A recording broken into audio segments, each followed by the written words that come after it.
igreja nessa noite, porque não foi nada mais e nada menos do que o poder da palavra. E essa palavra será ministrada na tua vida nesta noite. Agradeço também ao pastor Antônio, que me deu essa primeira oportunidade de pregar aqui no culto de domingo, que para mim é uma alegria muito grande. Mas vamos aqui para o texto, irmãos. O livro do profeta Samuel. Aliás, primeiramente nós estamos num culto de família. E o texto aqui está falando, o livro de Samuel, no início, ele vai nos revelar um momento em que a nação de Israel está enfrentando uma crise política. Só que eu não vou chamar só de nação, eu vou chamar de família. Porque a nação de Israel, ela pode ser chamada de família porque ela é uma família. Porque Deus escolheu Abraão, fez uma promessa a Abraão. Abraão gerou Isaac, Isaac gerou Jacó. Jacó teve 12 filhos. E esses 12 filhos se multiplicaram, foram crescendo grandemente. E eis aí a nação de Israel, uma família. E como toda família tem problemas, essa família também tinha problemas. Essa nação também tinha problemas. E o livro de Samuel, o livro do profeta Samuel, vai nos revelar aqui no primeiro momento essa crise política. Por que crise política? Porque nesse tempo os juízes julgavam o povo de Israel. Eles eram julgados pelos juízes. E Samuel havia designado a sua função de julgar aos seus 2 filhos, Joel e Abias. Porém eles perverteram o caminho do Senhor, se desviando para os caminhos da avareza. E aí sabe o que aconteceu? Os anciãos de Israel se reuniram, foram até o profeta Samuel e disseram assim para Samuel, lá no capítulo 8: nós queremos que seja constituído sobre nós um rei. Nós estamos vendo uma crise política, porque eles estavam exigindo um líder, um governante. Aí o que o Oswaldo cantou aqui pra gente? Eu prefiro esperar no Senhor, confiar no Senhor e esperar os seus conselhos para poder me orientar. E o que está acontecendo com esse povo aqui nesse momento? Eu vejo se manifestando um a característica que está presente nos dias de hoje, nas famílias dos dias de hoje, na humanidade, dentro da igreja. E sabe que característica é essa? A incredulidade. A incredulidade está presente nos dias de hoje. A incredulidade está presente no meio das famílias, a incredulidade muitas vezes está presente dentro da igreja. E aquele povo estava vivendo um momento de incredulidade, que exigiram de Samuel um rei. Só que eles se esqueceram. Por que incredulidade? Eles não acreditavam que o Deus poderoso e soberano era suficiente para ser o rei deles. Eles se esqueceram que eles já tinham um rei que reinava sobre eles. Precisavam de um rei humano, precisavam de um rei que estivesse patente aos seus olhos, que pudesse ir diante deles da batalha para vencer as guerras. Foi assim que aconteceu com aquele povo. Nós queremos um rei, precisamos de um rei. Transferiram a credibilidade que devia estar no Criador para a criatura. Eu quero um rei homem, como tem nas outras nações. Mas foi cantado aqui que o que o mundo oferece são mentiras. E o que as outras nações tinham era tudo mentira. Porque a única verdade está no Deus de Israel Todo-Poderoso. Glória a Deus! Oh, glórias! Como é doloroso, irmão, quando nós não depositamos a nossa confiança no Senhor. A palavra de Deus amaldiçoa o homem que não confia no Senhor e que coloca a sua confiança no homem. Jeremias, capítulo de número 17, versículo 15. Maldito o homem que confia no homem. Faz da carne mortal o seu braço e aparta o seu coração do Senhor. E quantos de nós muitas vezes tiramos a confiança de Deus e a depositamos no homem? Quantos de nós exigimos um rei nas nossas vidas nos dias de hoje? O meu rei é o meu dinheiro, o meu rei é o meu trabalho, o meu rei é a minha posição. Eu não quero servir a esse Deus. Esse Jesus dos crentes não serve para mim. Não, meu amado, eu sinto te desapontar. Se a tua confiança ainda não foi depositada no Deus de Israel, eu te convido nesta noite, venha participar dessa família, venha confiar no Deus de Israel, porque o que confia no homem é maldito. Mas lá no versículo 7 está escrito no capítulo 15 de Jeremias: bendito o homem que confia no Senhor, cuja esperança é o Senhor. Aleluia! E ele diz mais: porque ele é como árvore plantada junto às águas, cujas raízes se estendem até os ribeiros. Olha que maravilha! E vindo a sequidão, ele não vai se abalar, mas a sua folha permanece verde, e ele dará o seu fruto. Não importa o que acontecer,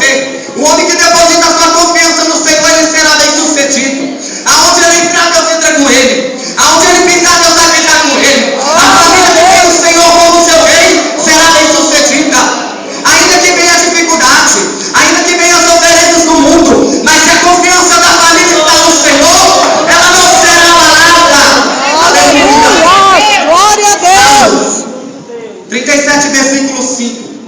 Entrega o teu caminho ao Senhor. Confia nele e o mais ele fará. Entrega o teu caminho ao Senhor. Eu não posso entregar o meu caminho ao rei humano. Eu não posso entregar o meu caminho a um homem. Mas eu tenho que entregar o meu caminho ao Senhor. Provérbios 13, versículo 6. Confia ao Senhor as tuas obras, e os teus pensamentos serão estabelecidos. Provérbios 16, versículo 3. Se eu confiar ao Senhor as minhas obras, todos os meus pensamentos serão estabelecidos na face da terra. Ainda que o homem diga o contrário, o Senhor está ao meu favor, porque as minhas obras estão confiadas ao Senhor.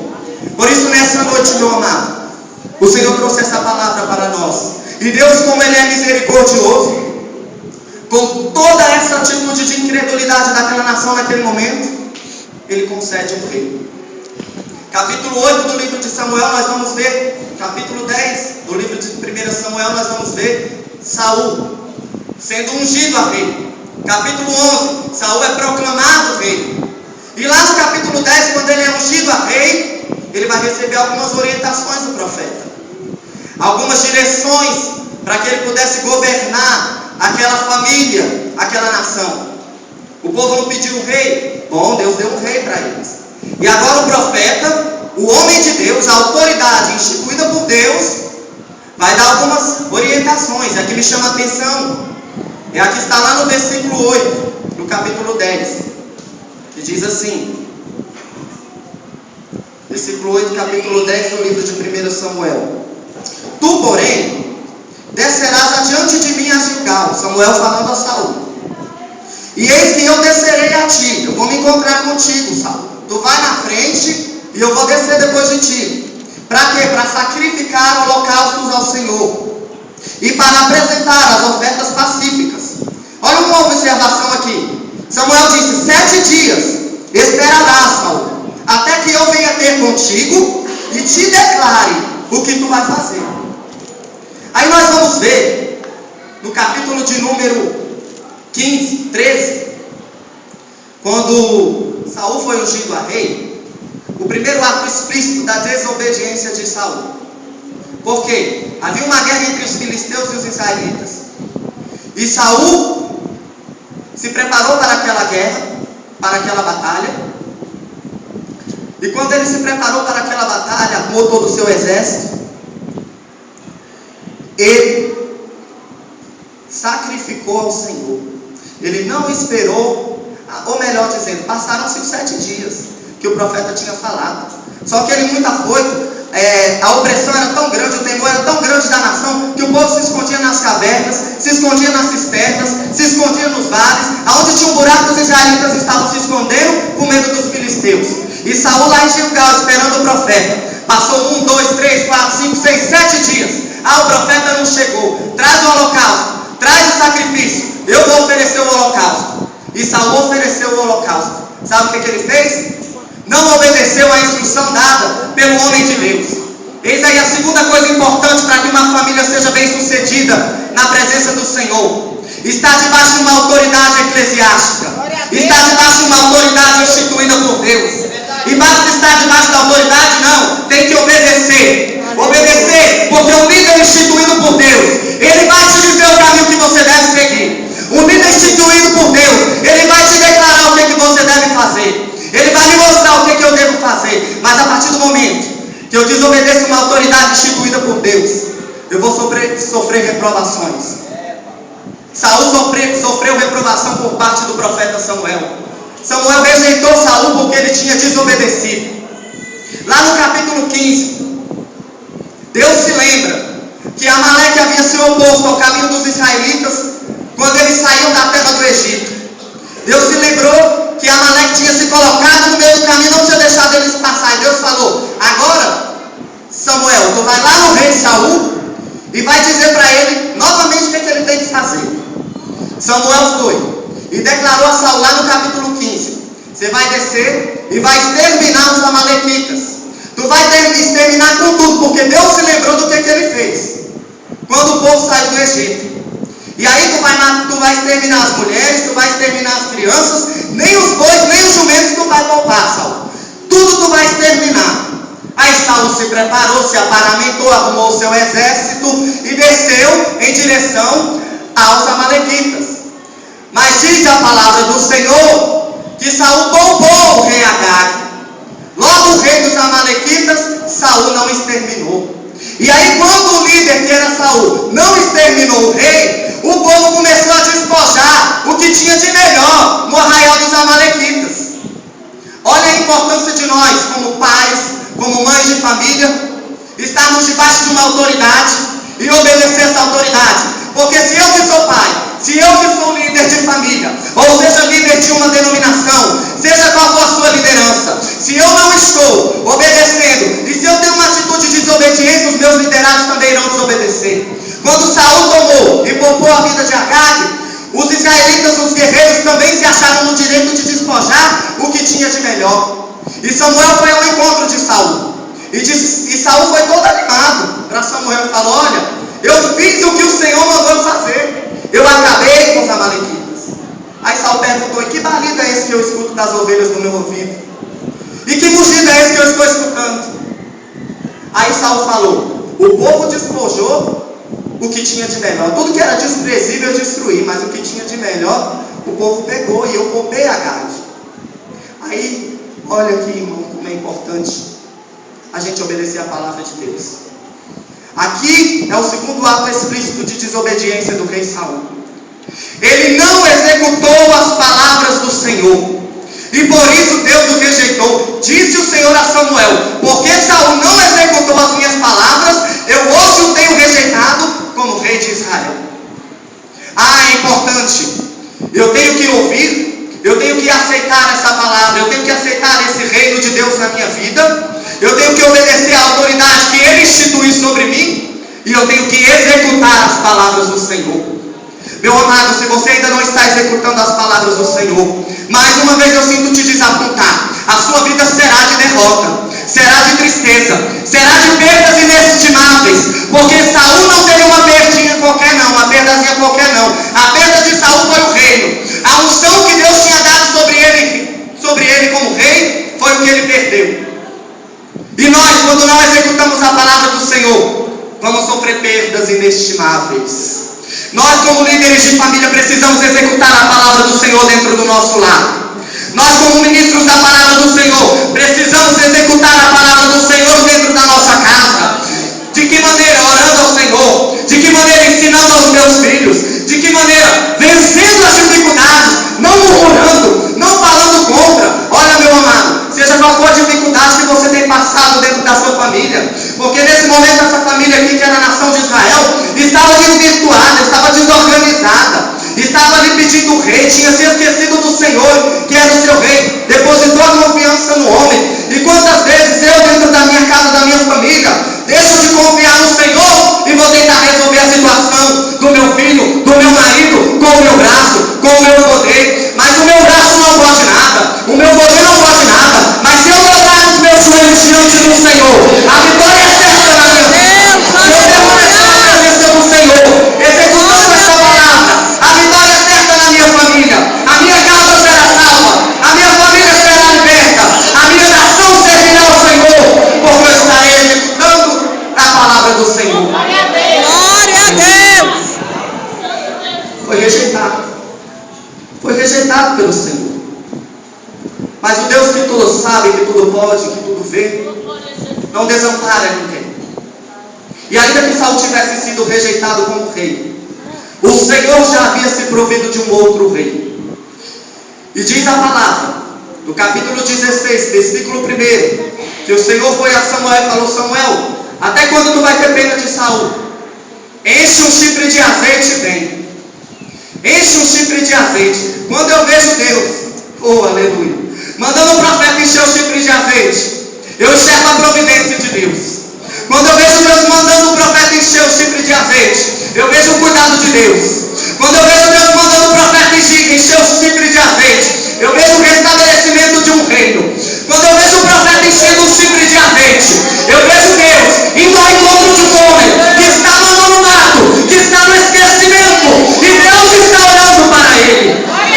Por isso, nesta noite, meu amado, não importa a situação que está, Não importa o caos que está acontecendo. Deus já mandou preparar um chifre de azeite. Glória a Tem Deus. profeta para trazer um chifre Aleluia. de azeite? Não, não tem. Mas tem uma comitiva de anjos direcionada para esta igreja. E cada um desses anjos está com um chifre cheio de azeite. E se tem chifre de azeite, cheio de azeite, tem chamado. Glória a E Deus. até a evangelista Valderina leu no versículo 9 do livro de 1 Pedro. Pois para isso foste chamado, Glória a Deus. para receber a bênção por herança. Se tem chamado, tem bênção. Se tem chamado, tem vitória. Se tem chamado, tem provisão de Deus. Aleluia. Por isso, o profeta se preparou e foi ao encontro de Jessé o belemita. Chegando lá, ele fez como o Senhor havia ordenado. Porque os homens ficaram apavorados quando viram o profeta falar: a tua vida é de paz, é de paz. Eu vim sacrificar o Senhor. Convida Jessé e sua família para o sacrifício. Pode convidar, manda todo mundo se preparar, porque hoje eu vou sacrificar o Senhor em Belém.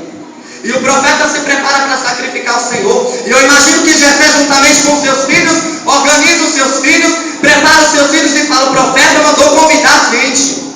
Tem alguma coisa preparada para nós.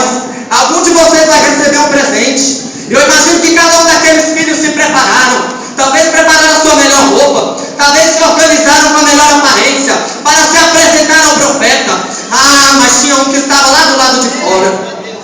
Tinha um que nem tinha sido convidado para o sacrifício. Tinha um que nem tinha sido lembrado, amados. Mas nesta noite o Senhor me trouxe aqui para dizer que Ele se lembra dos que são colocados do lado de fora. Glória a Deus. Que Ele se lembra daqueles que estão abaixo no anonimato. Aleluia. E não é o motivo que você está do lado de fora. Seja porque você foi esquecido, seja porque você foi abandonado, ou seja porque você mesmo decidiu permanecer do lado de fora. Tem um chifre cheio de azeite preparado vindo em uma direção. E o profeta entra. Está tudo preparado, tem a mesa preparada. Aí vem o primeiro filho de Jessé se apresentar. E eu imagino que nesse primeiro filho, a palavra diz que a sua aparência era uma aparência boa, era um homem formoso, Aminadab. E o profeta logo encheu os olhos e disse: é este que o Senhor escolheu para reinar sobre Israel. E quantas vezes os nossos olhos contemplam aquilo que está do lado de fora, mas o Senhor disse: Samuel não está redondamente enganado, porque eu não vejo como o homem vê, eu olho para o coração. E se tem alguma coisa que vai chamar a atenção de Deus, para que você seja bem sucedido na sua família, para que a sua família seja uma família próspera, abençoada, é o teu coração, meu irmão. Deus está olhando para o coração. Deus quer ver um coração quebrantado, um coração contrito. Quem o desprezará? O coração precisa ser um coração que agrada o Senhor. Foi rejeitado Aminadab. Então manda entrar Eliabe. Também não é este que eu escolhi. Manda entrar Samar. Também a este o Senhor rejeitou. E passaram-se os 7 filhos de Jessé diante do profeta, mas a nenhum daqueles o Senhor havia escolhido. E aí vem aqui o versículo 11. Samuel vai perguntar: acabaram-se os teus filhos? Mas ele respondeu: não, ainda falta o mais moço, que está lá do lado de fora, apacentando as ovelhas. Ei, você está onde? Está esquecido? Está colocado do lado de fora? Está se sentindo do lado de fora? Senhor, quanto tempo eu tenho clamado? Quanto tempo eu tenho esperado uma solução na minha família? Não, Deus, eu estou do lado de fora. Eu não posso estar no meio da família, porque eu estou vendo a igreja sendo abençoada, mas eu não estou vendo a providência do Senhor na minha vida. Meu Deus, o meu esposo, a minha esposa, os meus filhos. Quantos anos eu clamo, eu só posso estar do lado de fora. Meu amado, você pode estar do lado de fora, mas Deus está olhando para você. A primeira coisa que Deus fez foi fazer com que ele fosse lembrado, com que aquele que estava lá do lado de fora fosse lembrado. E Deus está fazendo com que você seja lembrado nesta noite. E Deus faz com que alguém seja lembrado. Sabe o que ele faz? Aqui no versículo 11 ainda: manda chamá-lo. Deus mandou chamar você aqui nesta noite. E Deus pode estar gravando para o universo inteiro ouvir o nome de um novo vencedor. Você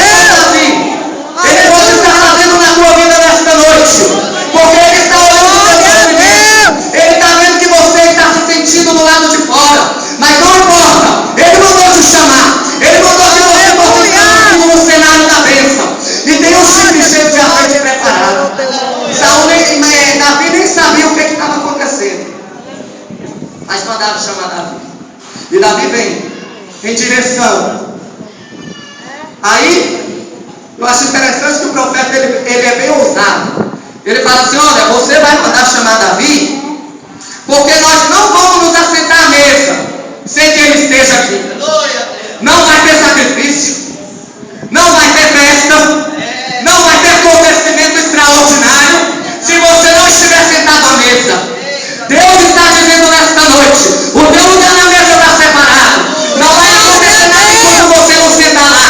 Não vai ter festa, não vai ter sacrifício. A família pode estar reunida, pode estar tudo preparado, mas só vai ter sacrifício e festa quando você estiver sentado na mesa. Davi vem em direção. Davi vem chegando, pequeno, ruivo, bonito, de aparência, mas franzino. Ele então adentra aquele lugar. Aleluia. Deus mandou chamá-lo. Deus mandou chamar Davi. Davi lá do lado de fora. Quando Deus manda chamar Davi, diz a palavra, ainda no mesmo versículo, continuando, versículo 11, versículo 12. Então mandou chamá-lo e fê-lo entrar. Introduziu ele no lugar que estava preparado para ele, no lugar que estava separado para ele, para que todos aqueles que estivessem ali reunidos contemplassem o que o Senhor tinha preparado para ele, para que todos aqueles que estavam ali, que dentro do seu coração acreditaram ser eles os escolhidos para reinar, pudessem contemplar que o olhar de Deus não é o olhar como do homem, e que Deus estava olhando para Davi. E ele entrou. E aí Deus fala com Samuel: vai, unge ele, porque é esse o meu escolhido. E aí talvez Samuel, que havia preparado aquele chifre, enchido ele de azeite, estava cheio de ansiedade, preocupado, na cabeça de quem será que eu vou derramar esse azeite? Como ele tinha pensado na cabeça de Eliabe, de Aminadab e dos outros filhos, mas nenhum daqueles foi o escolhido do Senhor, porque muitas vezes a nossa visão é uma visão diferente. Mas se Deus mandou preparar um chifre de azeite, Ele preparou para você, e Ele nesta noite está com esse chifre cheio de azeite para ser derramado sobre a tua cabeça. E quando o chifre cheio de azeite foi derramado sobre a cabeça de Davi, ele não recebeu qualquer coisinha não. Davi não foi apenas ungido rei, Davi não foi apenas honrado diante da sua família. Quando nós recebemos a unção do Senhor sobre nós, nós tomamos uma posição de destaque, como Davi tomou, posição de rei. Quando nós recebemos a unção do Senhor na nossa vida, nós recebemos o reconhecimento daqueles que estão ao nosso redor e nunca nos reconheceram. Quando nós recebemos a unção de Deus na nossa vida, como Davi recebeu, nós recebemos a coisa mais preciosa que o homem pode ter na face da terra. Diz a palavra do Senhor que quando o azeite foi derramado sobre a cabeça de Davi, tomou Samuel o chifre do azeite e ungiu no meio dos seus irmãos. E daquele dia em diante, olha aí a coisa mais preciosa, o Espírito do Senhor se apoderou da vida de Davi. Tem Espírito de Deus aqui para a tua vida nessa noite. Tem Espírito do Senhor derramado sobre a tua vida. E é com o Espírito do Senhor que nós vamos vencer. É com o Espírito do Senhor que a família vai ser transformada. É com o Espírito do Senhor que vai haver libertação. É com o Espírito do Senhor que vai haver transformação. É com o Espírito do Senhor que vai haver mudança. Porque se tem Espírito de Deus tem que haver diferença. Se tem Espírito de Deus tem que haver transformação. Daquele dia em diante Davi foi outro homem. Daquele dia em diante Davi se tornou um homem capaz de liderar uma nação. E é isso que Deus está te dando nessa noite. Talvez você entrou aqui dizendo: Senhor, eu não dou mais conta de governar a minha casa. Deus, eu não dou mais conta de levar adiante. Senhor, a minha família está se destruindo e eu não dou mais conta. Eu vou negar, eu vou abrir mão. Satanás às vezes está até olhando e está dizendo: vai negar agora, vai parar agora. Mas Deus preparou o chifre cheio de azeite, a porção do Espírito Santo. E eu te digo que você vai vencer.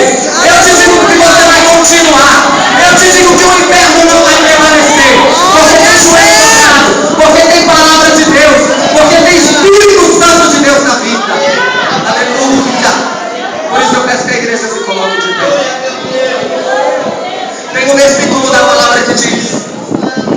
Se ouvirdes a voz do Senhor, não endureçais o coração. Por isso, o Espírito Santo de Deus te trouxe aqui nesta noite. Eu não sei qual é o reino que está estabelecido na tua vida, mas eu te apresentei nesta noite um reino diferente, o reino do Senhor dos Exércitos. E eu te convido nesta noite a refletir sobre essa palavra, que esse reino possa ser o seu reino, que essa família possa ser a sua família. Porque quando Deus constituiu Davi como Israel, como rei de Israel, aquela nação foi próspera. Aquele reino foi um reino próspero, foi um reino diferente. E é isso que Deus quer fazer na tua vida, meu amado, nesta noite.